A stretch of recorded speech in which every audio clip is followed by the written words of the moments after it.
আজ ৮ সেপ্টেম্বর ২০২৫। দৈনিক কালের কণ্ঠ পত্রিকার প্রধান শিরোনাম: ডাকসুর প্রচারণা শেষ, ভোট কাল।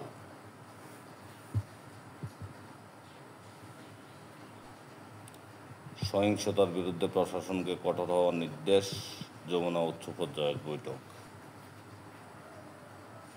১০ বছরে ২৫ বিলিয়ন ঘনফুট গ্যাস পাওয়ার আশা,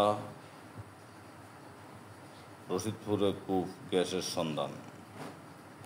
নির্বাচন নিয়ে আমরা কিছুটা উদ্বিগ্ন, মির্জা ফখরুল।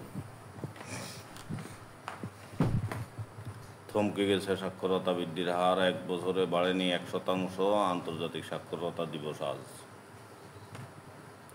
সেপ্টেম্বরের প্রথম ৬ দিনে রেমিটেন্স এলো $৫১ কোটি। লাশ দাফনের সময় বিদ্যুৎ স্পর্শে প্রাণ গেল ২ যুবকের।